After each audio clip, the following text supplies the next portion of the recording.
শ্যামসুন্দরী মায়ের মন্দিরে কি করতে গেছিলাম বলছি আগের ভিডিওতে দেখেছি আমি একটা আরসিবি জার্সি কিনেছি। তার কারণ হচ্ছে একটাই, আমি আরসিবি টিমকে আগাগোড়ায় খুব সাপোর্ট করি আর বিরাসের আমার কাছে ভগবানের মতো। তাই আরসিবির জার্সি নিয়ে আমি সোজা পৌঁছে গেছিলাম মায়ের মন্দিরে।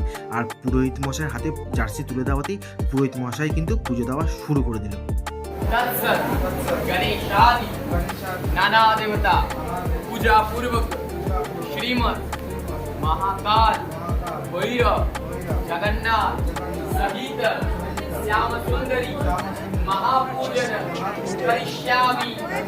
गोत्र बोले नाम बोले तुम्हार जा मने रचना ता আমাকে জানাও। বলে দাও তুমি কিসের জন্য এই পুজোটা দিতে চাইছো মনে হচ্ছে। ব্যাস বিজয়ী বাবা হও। বন্ধুরা, আমার এই ফেভারিট টিমের জন্য পুজো দেওয়া কমপ্লিট। তোমরাও একটু মায়ের দর্শন করে নাও। আর কে কে এই বছর আরসিবিকে সাপোর্ট করছো অবশ্যই কমেন্ট বক্সে জানাতে ভুলবে না।